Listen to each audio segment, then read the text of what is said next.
皆様、本日も一日お疲れ様でした。神楽坂 CC チャンネル朗読者の神楽坂凛と申します。本日も皆様にいい眠りが訪れますように心を込めて朗読させていただきます。本日の朗読作品は雨のち晴れとポーション屋の窓でこの音と小さな傘の約束、梅雨花そうと雨の手紙の3作品をゆったりと朗読させていただきます。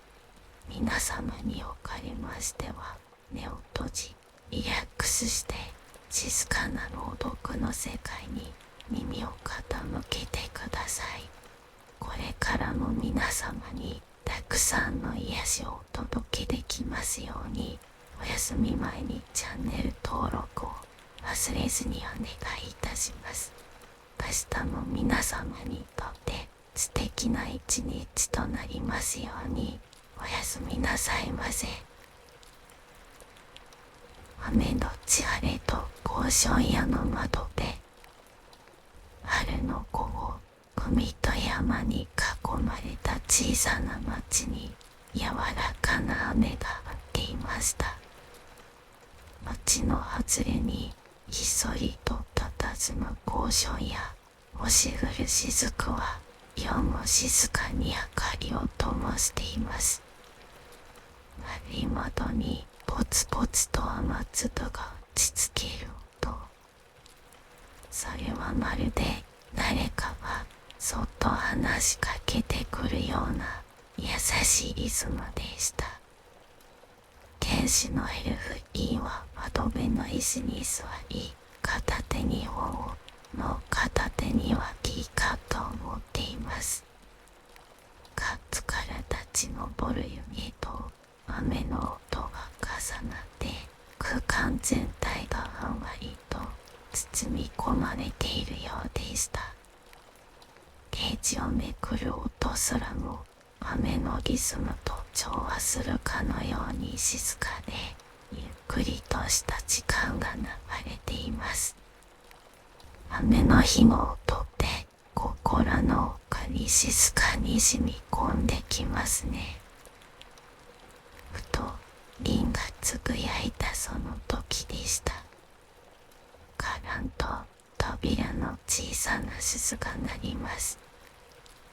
凛が顔を見ると、そこにはフードを深くかぶった青年が立っていました。服の裾は濡れていて、足元には水たまりの跡が滲んでいます。ついてきたフードの先からぽとりと青年の方に触れましたが、それに気づく様子もなく、どこか物思いに沈んだような表情がありました。こんにちは。青年は少し気まずそうに笑いながら店の中に入ってきました。いえせい、どうぞ足元にお気をつけて。凛はゆっくりと立ち上がり、店の奥から乾いたタオルを取り出しました。ありがとうございます。実は特に買うものがあるわけじゃないんですが。青年は少し視線を落としながら言いました。大丈夫ですよ。このお店はポーションを買うだけの場所ではありませんから。凛はそう言って優しく微笑みました。その笑顔は春の雨のように柔らかく、友也の張り詰めた肩の力をそっと解くようでした。青年の名は友也。この町に越してきてからすでに半年ほどが過ぎていましたが、どこか町に馴染めず、最近は仕事帰りにただ町をさまようことが多くなっていたと言います。なんとなくここに惹かれてしまって、智也は窓の外を見つめながら静かに言いました。その声には少しだけ揺らぎがあります。それは誰にも言えなかった気持ちが少しだけこぼれ出た瞬間でした。最近なんだか元気が出なくて、理由はよくわからないんですけど、リンはそっとうなずきました。そして棚の奥から小さなハーブの入った瓶を取り出します。それなら雨の雫ティーを入れてみましょうか。雨の日にしか飲めない特別なティーです。雨の雫ティー。智也が不思議そうに眉を寄せると、リンは小さく笑いながら説明を始めました。これは春の雨水を少しだけ集めて乾燥させたハーブと合わせたティーなんです。心が疲れている時に飲むと不思議と呼吸が深くなるんですよ。リンはカットを2つ準備し、お湯を注ぎます。湯気の向こうでティーリーフがゆっくりと開いていき、周りと優しい香りが店内に広がりました。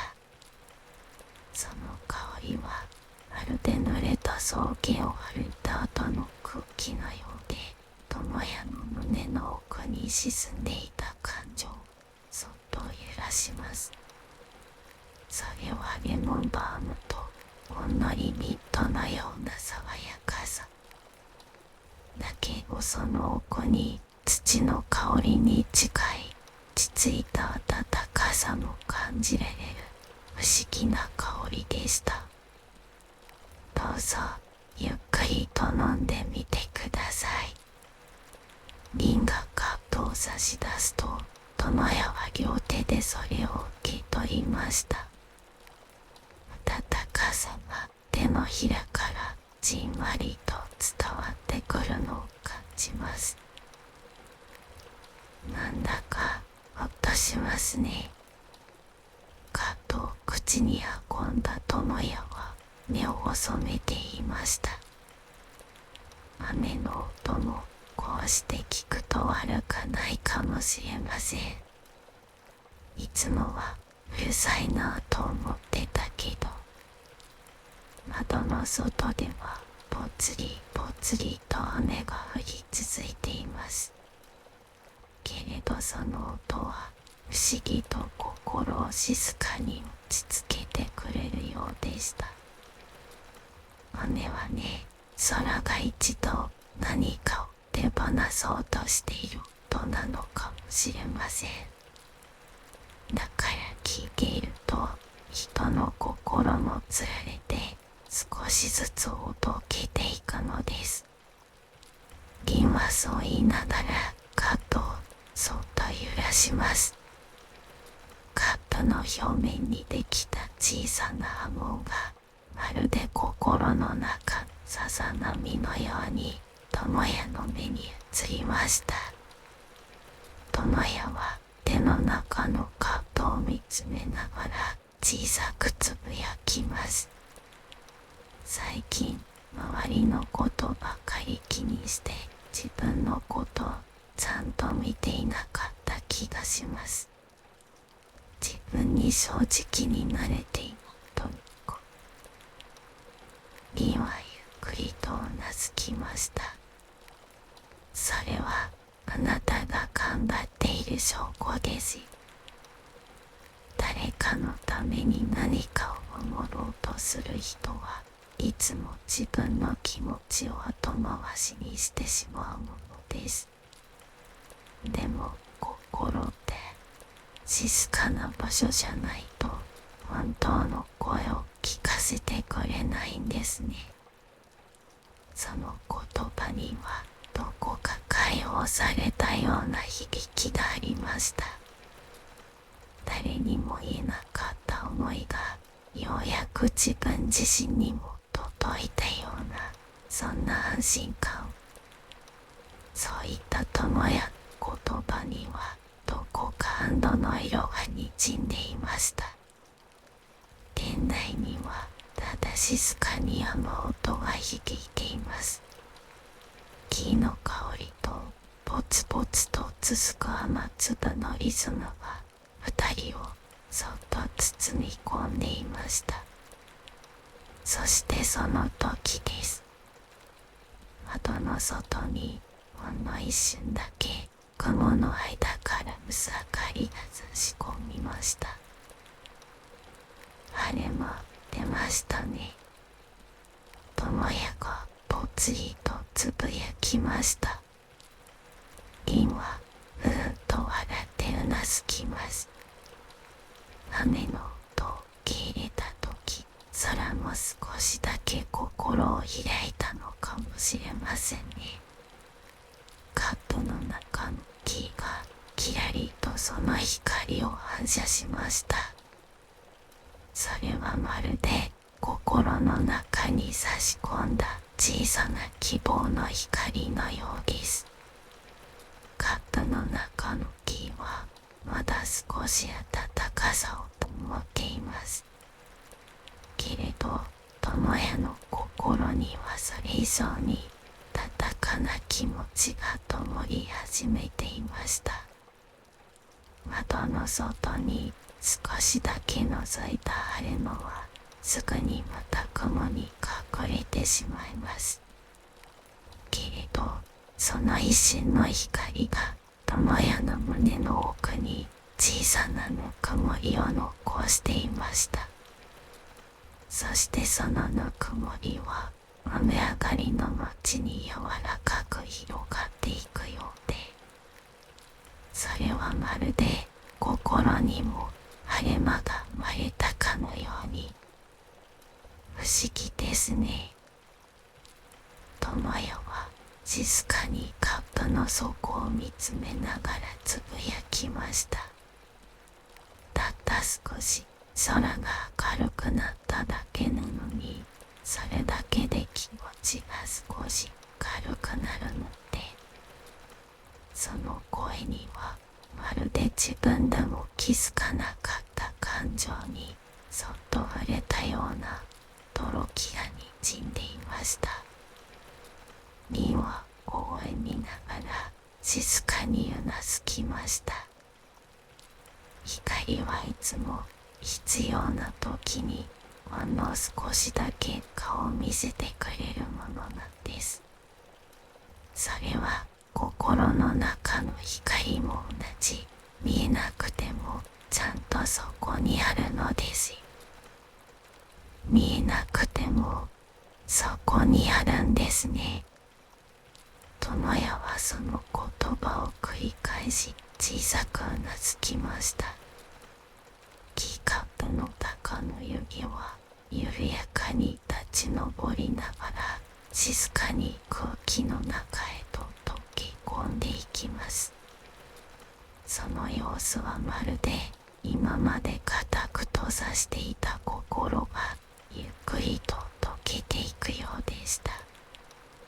その湯気はまるで彼の胸の奥で長く沈んでいた思いを柔らかく包み込み、少しずつ浮かび上がらせているかのようです。ダメって嫌いだったんです。無理るし空のどんよりしてて。でも今日の雨は少し違って見えました。友也の声は少しだけ柔らかくなっていました。雨は空が泣いているのだと思っていたことがあります。リンはふと昔の記憶に触れるように静かに言葉を続けました。でもね、泣くということは傷ついた心が言おうとしている証。雨もまた空が元気を取り戻すために少しだけ流す涙なのかもしれません。リンの目には遠い昔の記憶が映っているようでした。それはかつて出会った誰かの痛みをそっと思い出しているような眼差しです。智也はその言葉に目を閉じて深くうなずきました。僕も今夜は少しだけ泣ける気がします。誰かの前じゃなくて自分の心の中で。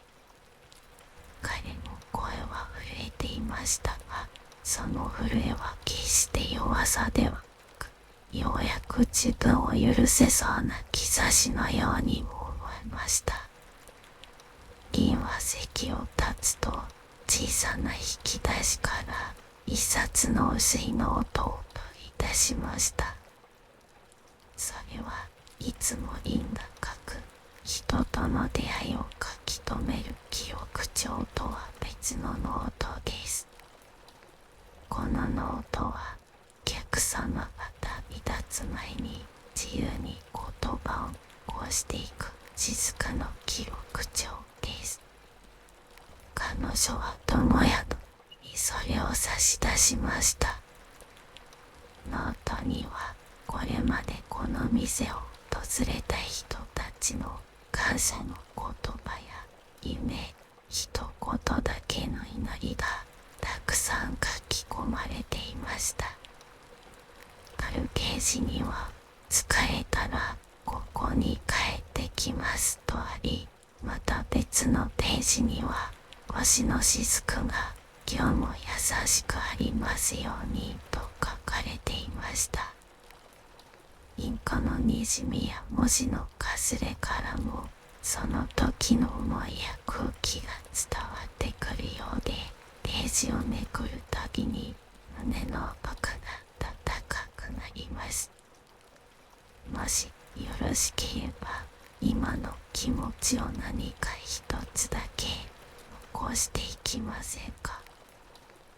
リンの問いかけに智也は少し迷った後、小さくうなずきました。手を手に取り、彼は迷いながらも一文字ずつゆっくりと記していきます。その筆跡にはまだ揺らぎがありましたが、どこか確かに温かさもありました。雨音の中でようやく自分の声が聞こえました。それだけで今日はいい日です。言葉を綴るたびに胸の奥に張り詰めていた何かが少しずつ溶けていくようです。書き終えた時、彼の背筋はほんの少しだけまっすぐになっていました。書き終えると彼は手をそっと置き、少し照れくさそうに笑います。うまく書けたかわかりませんわねえ、とても素敵です。リンの声はまるでその言葉を優しく抱きしめるかのようでした。窓の外ではいつの間にか雨が止みかけています。雲の隙間からはいくつもの光の筋が地上へと降りてきていました。雨止みましたね。智也は静かに立ち上がり、窓辺に歩み寄って外を見ました。空ってこんなに広かったんだな。彼の視線の先には濡れた街並みがキラキラと反射していて、まるで世界そのものが新しく現れたように見えました。その目には少しだけ涙の跡がにじんでいます。けれどそれはどこか澄み切ったような晴れやかな光を宿していました。リンさん、今日は本当にありがとうございました。どういたしまして。またいつでも、雨の日でも、晴れの日でも、ここへいらしてくださいね。友也は深くお辞儀をして戸へと向かいました。その背中は少しだけ軽やかに塗っているように見えます。ドアが開くと、外には小さな虹がかかっていました。うっすらとした七色の帯が空の端から端へとそっと端をかけています。あ、虹だ。友也は小さくつぶやくと、そのままゆっくりと歩き出しました。その歩みにはまだ小さな不安が混じっていたけれど、確かに前を向いて進んでいこうとする意志が感じられます。今その背中を見送りながら、いつもの記録帳をそっと開きました。そして今夜の出来事を書き記していきます。生音の中、友也さんと静かな時間を過ごしました。雨は止み、彼の心にも小さな晴れ間が差し込んだように見えました。そして定時の星にいつものように小さな星型のスタンプをそっと押しました。それはここで紡がれた優しい時間が一つの物語として結ばれた歌詞。その夜、インはいつものように店の明かりをそっと落としました。静かな春の夜風が窓辺を優しく撫でていきます。明日はきっと晴れるでしょう。インは窓の外を見上げながら静かにそうつぶやきました。空にはもう星がポツポツと優しく瞬き始めていました。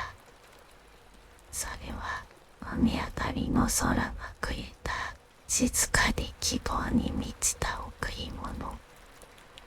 今日という一日が確かに誰かの心を温め優しく終わっていた歌詞でもあります。そして今日ポーションや押しうる雫にはまた一つ優しい記憶が刻まれました。雨音と小さな傘の約束。海と山に囲まれた小さな町。その町の外れに一軒のポーションや押しうる雫があります。歩きた木の扉と丸い窓、色とりどりの銀が並ぶその店には、星の光を閉じ込めたような静けさと優しさがいつも漂っていました。定時のインは長い年月を生きるエルフの女性。森や海、空の声に耳を傾けながら、誰かの心をそっと癒すポーションを作っています。特に雨の日が近づくと、インはよく窓辺に座ってしとしとと降る雨の音に耳を澄ませていました。その日も午後から降り始めた春の雨は夕暮れにはすっかり街を濡らしていました。ガラスの窓を細かな雨粒が優しく叩いています。風は冷たくはなく、けれどほんの少し寂しさを運んでくるような、そんな春の雨でした。インはポットにお湯を沸かしながら、乾燥させたばかりのレモンバームの葉をゆっくりと小瓶に詰めていました。店内にはハーブと果実のほのかな香り、雨の音と静かな作業、まるで時が緩やかに流れているような夜でした。その時、カランと扉につけられた小さな鈴が鳴り、風と一緒に小さな影が入ってきました。こんばんは。扉の向こうに立っていたのは小さな女の子でした。手には水玉模様の傘。少し大きすぎるその傘を両手でぎゅっと握りしめています。髪の毛はしっとりと抜いていて、靴のつま先には雨水がポタポタと垂れていました。ようこそ、星降る雫へ、こんな雨の中、よく来てくださいましたね。リンは柔らかい声でそう言いながら、女の子にタオルを差し出しました。私、リコって言います。小さな声で名乗ると、リコはタオルを受け取り、頭をコスコスと拭き始めました。その仕草がなんとも可愛らしくて、リンはつい微笑みをこぼしてしまいます。リコさん、寒くありませんか？よろしければ気を入れますね。はい。しばらくしてテーブルにはハーブティーと小さなクッキーが並べられます。リコは黙ってそれを見つめていましたが、やがて小さく口を開きました。リンさんって雨好きですか？それは少しだけ不安そうな声でした。リンは驚いたように、けれどすぐにゆっくりとうなずきます。私は雨の音が好きなんです。静かで優しくて、時々子守歌みたいに聞こえるんですよ。するとリコは小さく首を張りました。私、雨が苦手なんです。どうしてでしょう？リンは少し首をかしげます。リコは少し黙った後、自分の傘を見つめながら言いました。この傘の中ってね、雨の音がいっぱい響くから、ポツポツポタポタって、それがなんだか泣いてる声に聞こえて怖くなるの。その言葉にリンは少しだけ目を細め、しばらく窓の外の雨を見つめました。その雨音は確かに静かで優しいけれど、時に寂しさを連れてくる音でもあります。リコさん、それはきっとあなたの中の泣き声が傘の中に響いてしまったのかもしれませんね。私の泣き声。リコは下げていた視線を少し上げて、リンの顔を見つめました。そうです。誰にも聞かれないように、心がそっと泣いているとき、雨の音はそれを代わりに届けてくれるのです。だからね、雨ってとっても優しいんですよ。ちゃんと気持ちに寄り添ってくれるのですから。リコは不思議そうな顔をしながらも、じっとリンの言葉を聞いていました。リンはそっと立ち上がり、奥の棚から小さな瓶を取り出します。丸いガラス瓶の中には淡い黄色の液体が揺れています。これは雨音のポーションと言います。春の雨の初日にだけ取れる雨粒を集めて作った特別なものです。雨粒って集められるんですか？特別な夜に特別な器を使えばちゃんと心を癒す音として閉じ込めることができるのですよ。今ポーションの蓋をそっと開け、ほんの一滴だけリコのカップに垂らします。すると不思議なことが起こりました。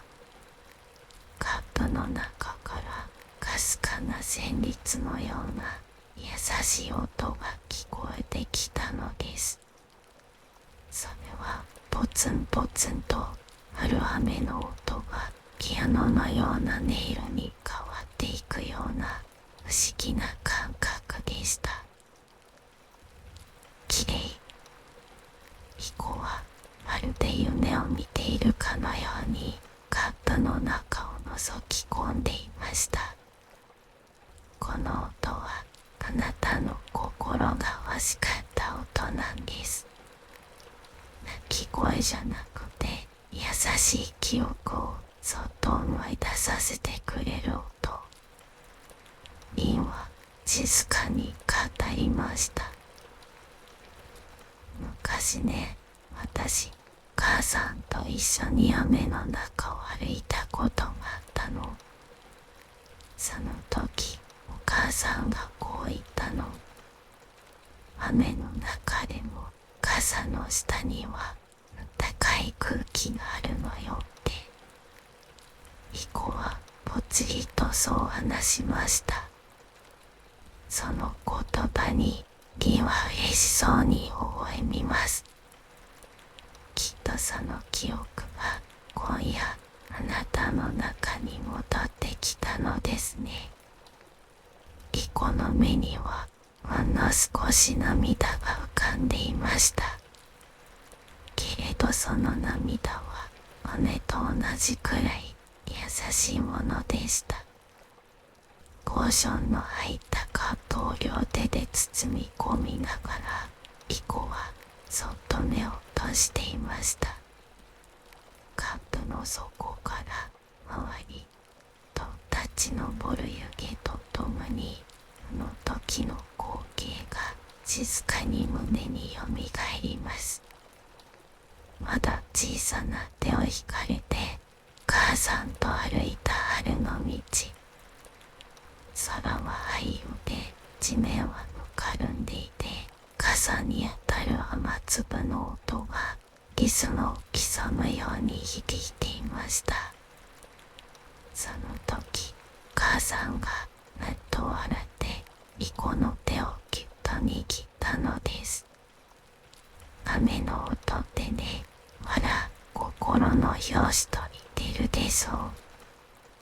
落ち着いて聞くと心の中のリズムと重なるの。だから雨の日はね、心が整うのよ。その言葉をリコはずっと忘れていました。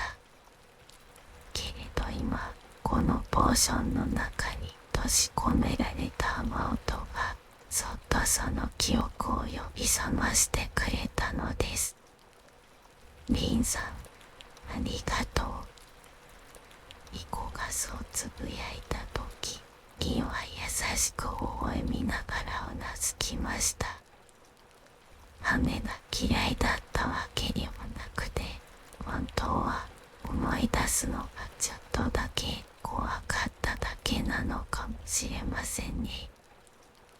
ありがとうと言ったリコの声はまだ小さいけれど、どこか芯のある静かな隠しを帯びていました。それはね、きっとあなたが心の中で大事にしまっていた大切な思いに今夜ようやく気づけたのですから。インの言葉は雨音のように柔らかく静かにリコの胸の奥に染み込んでいきました。窓の外ではまだ雨が降っています。でもそれはさっきまでのような寂しい音ではなく、まるで誰かがそっと背中をさすってくれるような優しい音でした。キコは空になったカップを両手で大事そうに抱えながら窓辺に立ちました。丸い窓の向こうにはしっとりと濡れた街の通りと街灯の光に照らされる細い雨の糸たち。傘の中で響いていた鳴き声はもう聞こえません。代わりにリコの心の中には温かな旋律が流れていました。リンさん、このコーション少し持って帰ってもいいですか。その声はどこかためらいがちでしたが、瞳の奥には小さな勇気が宿っていました。インはふわりと木に残っている雨音のポーションを少しだけ慎重に別の小瓶に詰め替えます。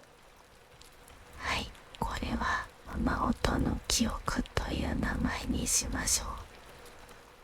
あの時の優しい傘の下の約束がいつでもあなたを包んでくれますように。銀は開けた小瓶を両手で包み込みながらそっと祈ります。その光景は春の風のように暖かさに満ちていました。ありがとう。私ずっと大事にします。リコはその小瓶をぎゅっと胸に抱きしめました。そしてふと思い出したように持っていた傘をくるくると回します。その雨に濡れた傘も今ではもう泣いているようには見えません。むしろその傘の中にはひやかに微笑むような暖かな雨の音が宿っているようでした。リンさんって魔法使いみたいですね。リコがそう言って笑うと、銀は少しだけ目を細めていました。そうですか。でもね、それは違いますよ。私はただ忘れられてしまった心の音を少しだけ思い出す、そんなお手伝いをしているだけなのですから。その言葉にリコはこうくんとうなずきました。きっとインは音や記憶や涙といった目に見えないものの小さな居場所を作ってあげる人なのだと感じました。ねえ銀さん、私ね、雨の日にも誰かと一緒に笑えるって思えるようになったい。それはとても素敵なことですね。きっとあなたの傘の下にはこれからたくさんの言葉や笑顔が咲いていきますよ。銀は嬉しそうに微笑みました。私、今度は友達にもこの傘を見せてみようかな。そう言ってリコは少し照れくさそうに笑います。その笑顔はまるで春の雨上がりの空に覗いた最初の柔らかな光のようでした。その夜、雨はまだ止む気配を見せず、空は厚い雲に覆われています。けれど、リンの店、星降る雫には小さな明かりが灯り続けていました。リコが傘を開いて店を出ると、松戸は音を立てて通ポツポツと傘を叩きます。でもその音はもう怖くありません。それはどこか懐かしくて優しくて小さな約束のように彼女の心に寄り添ってくれるものでした。またね、インさん、今度は晴れの日にも遊びに来るね。リコがそう言って振り返ると、インは扉の前で優しく手を振っていました。その背中を見送りながら、インは静かに店内へ戻り、窓辺の椅子に腰を下ろしました。そして今日の出来事を記録帳にそっと書き留めます。雨の日にやってきたリコという少女。彼女の傘の中に眠っていた涙の音は今日優しい雨音に変わりました。名前をつけた号書は雨音の記憶。それはきっと心のどこかに静かに残り続ける小さな光になるでしょう。そのページの隅にはいつものように小さな星型のスタンプが押されました。外はまだ雨でもリコの中には晴れ間のような晴れやかな気持ちが育ち始めていました。そしてインの店へ押し降る静かもまた今夜も変わらず、誰かの涙の音がやがて優しい記憶へと変わるその瞬間を静かに待ち続けているのでした。明日はきっと雨でもいい日になりますように。そうインがそっとつぶやくと、ガラス窓に当たる雨の音もまるでうんと答えるかのように優しく響くのでした。梅雨話そうと雨の手紙。春の街にしとしとと柔らかな雨が降っていました。傘に当たる小さな雨粒の音がポツポツと静かに重なり、まるである洋楽のように街を包み込んでいます。街の外れに一軒の古びたポーションや押し降る雫が静かに佇んでいました。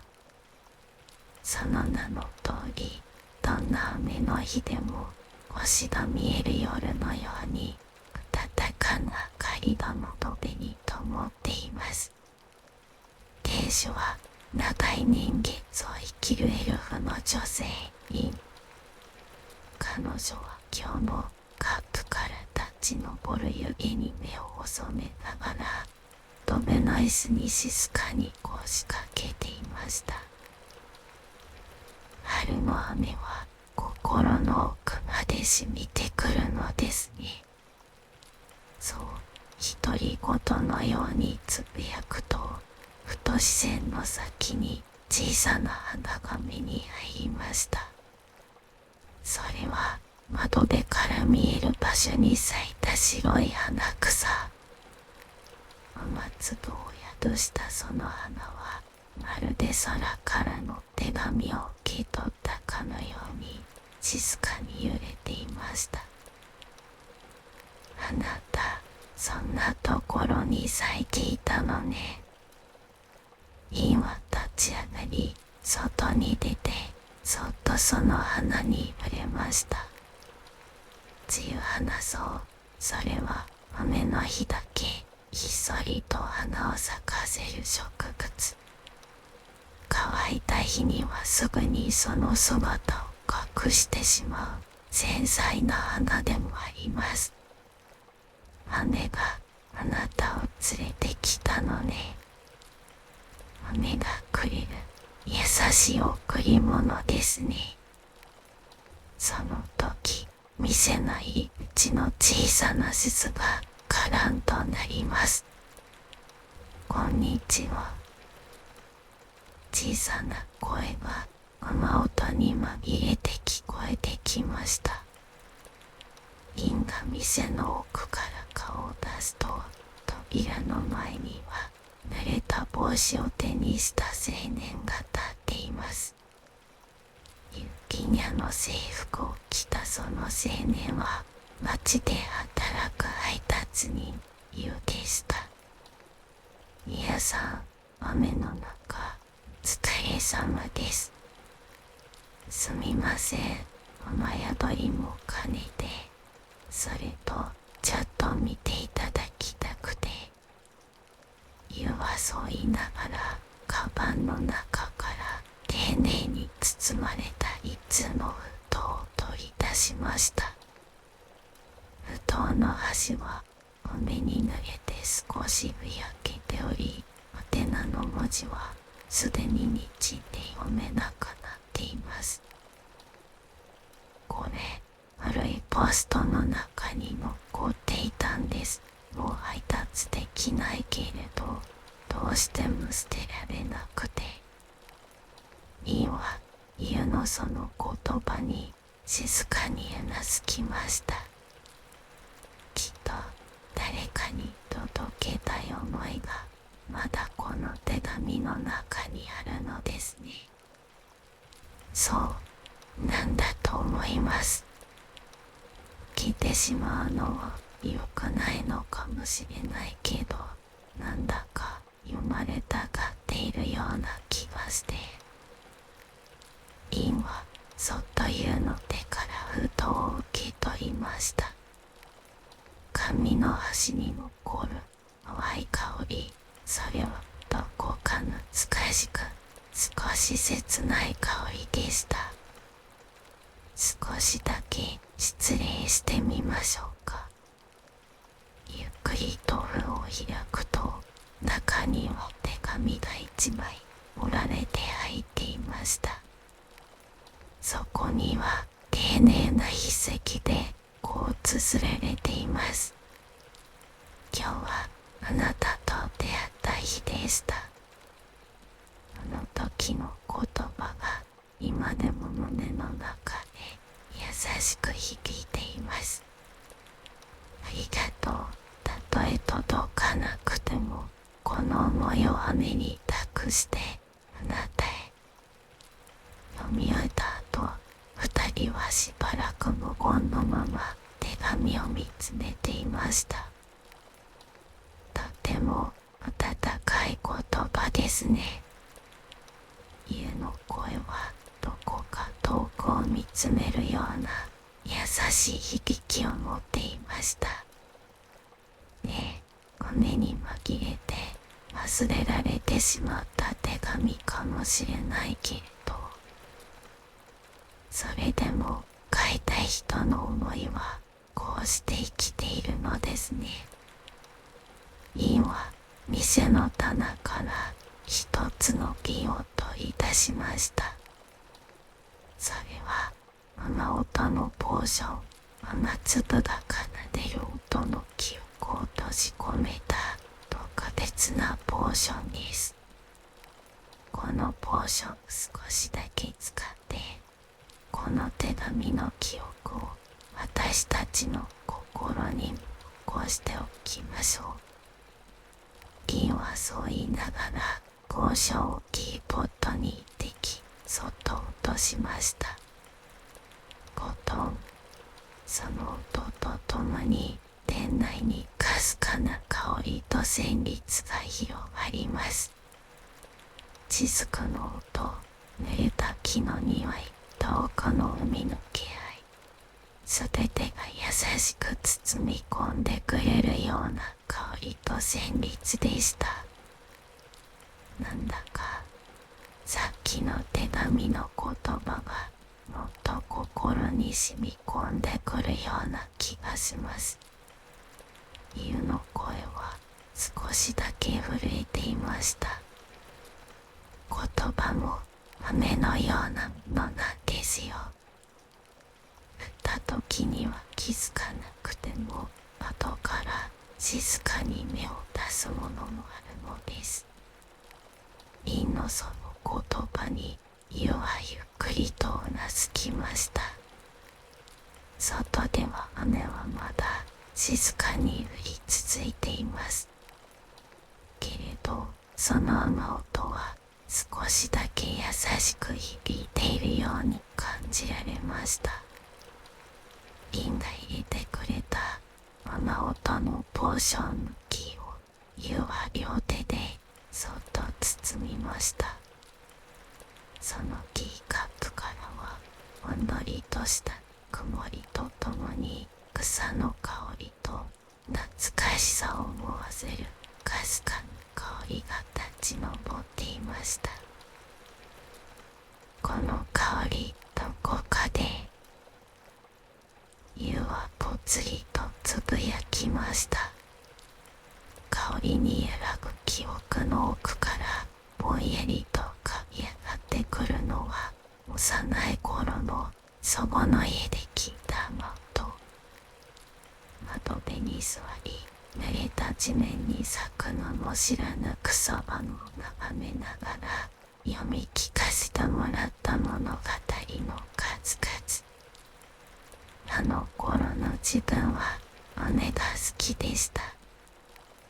でもいつの間にか配達の途中で脱げることや足元のぬかるみにばかり気を取られるようにって、雨はただの厄介な電気になっていたんです。気を一口口にするとそのぬくもりは静かに胸の奥まで届いていきました。大人になると忘れてしまうことが増えてしまうものですからね。銀は微笑みながら机越しによう見つめました。でも心の奥にはちゃんと残っているのです。こうして香りや言葉、そして雨の音に触れるだけで優しかった気持ちがちゃんと帰ってくるのですから。ユは静かにうなずきました。そしてポケットからもう一つの紙幣を取り出します。さっきの手紙と一緒にもう一通古いメモが挟まっていました。読んでみてもいいでしょうか。リンは優しくうなずきました。ユは紙をそっと開き、冒読するように読み上げます。あなたが笑ってくれるだけで雨の日の空は少しだけ明るくなった気がします。その言葉を伝えられなかったけれど今でも思っている。ありがとう。読み終えた瞬間、店の近くにあった露花草がそっと揺れました。外ではいつの間にか雨足が弱まり、空がうっすらと明るくなり始めていました。この手紙の主はもうどこか遠くにいるのかもしれません。でもその言葉はちゃんと届いていた気がしますね。ユの声にははっきりとした優しさが宿っていました。言葉は届かなくてもいい、そう思って書かれたものほど不思議と必要な人の心にちゃんと届いてくれるものですから。リンはそう言って店の記録帳を開きペンを手に取りました。本日雨の午後、手紙に宿る記憶とともにユさんが訪れる。露花草がそっと咲いていた雨音と温かい言葉の香りとともに、そしてページの端には今日の出会いを記念するように小さな星型のスタンドがそっと押されました。リンさん、このポーション偽物ではないと分かっていますが、少しだけ分けてもらえませんか。ユウはどこか歯に噛んだように尋ねました。もちろんです。持ち帰ってあなたの言葉と一緒にしまってください。きっとまたどこかで誰かの心に寄り添ってくれるでしょうから。インは小瓶のラベルに手で名前を書き入れました。雨の手紙、忘れられた優しさの香り。ユウはその瓶を受け取り、大切そうにポケットにしまいました。外に出ると雨はほとんど止みかけており、空にはわずかに晴れ間がついています。近くに見える梅雨花草がまるで空に向かって伸びるように小さな白い花をそっと持ち上げていました。ゲンさん、今日は本当にありがとうございました。僕だけだったらきっと手紙を読めなかったと思います。どういたしまして。今日のことがあなたの心の中で温かな記憶となりますように。そういったリンの微笑みはどこまでも温かく澄んでいました。きっとなります。そう言ってユウはゆっくりと歩き出しました。足元を気にせず雨の残る道を軽やかに進むその背中にはもう迷いの影はありません。リンは店に戻り、まとめの椅子に腰を下ろしました。さっきまでの雨粒はガラスに淡い軌跡を残し、春の光に溶けていきます。優しい雨はちゃんと心に届いてくれたのですね。彼女はそうつぶやくと、棚の奥からもう一つの瓶を取り出しました。それは記憶の雫と呼ばれるポーション。今日の出来事をそっとそこに封じ込めるように、リンは瞳を閉じて祈りました。またいつか言葉にならなかった誰かの思いが優しい雨に運ばれてどこかへ届きますように。遠くの空で雲が少しずつ溶けていきます。春の光がこぼれ始め、街はまた静かに目を覚まそうとしていました。ティーカップの中では冷めたはずのポーションの香りがまだかすかに漂っています。それはまるで雨の手紙が残した余韻のような優しさでした。そしてリンの店へ押し降る雫はこれからもずっと誰かの心をそっと包む小さな明かりを灯し続けていくのでしょう。明日もいい日になりますように。リンの願いとともに春の雨上がりの空に静かに一筋の光が差し込んでいました。ご清聴ありがとうございました。すでに眠りに疲れていれば幸いですが、まだご覧いただいている方はおられますか。おられましたらチャンネル登録をしていただけると嬉しいです。これからも心地よい朗読をお届けいたします。どうぞ素敵な夜をおやすみなさいませ。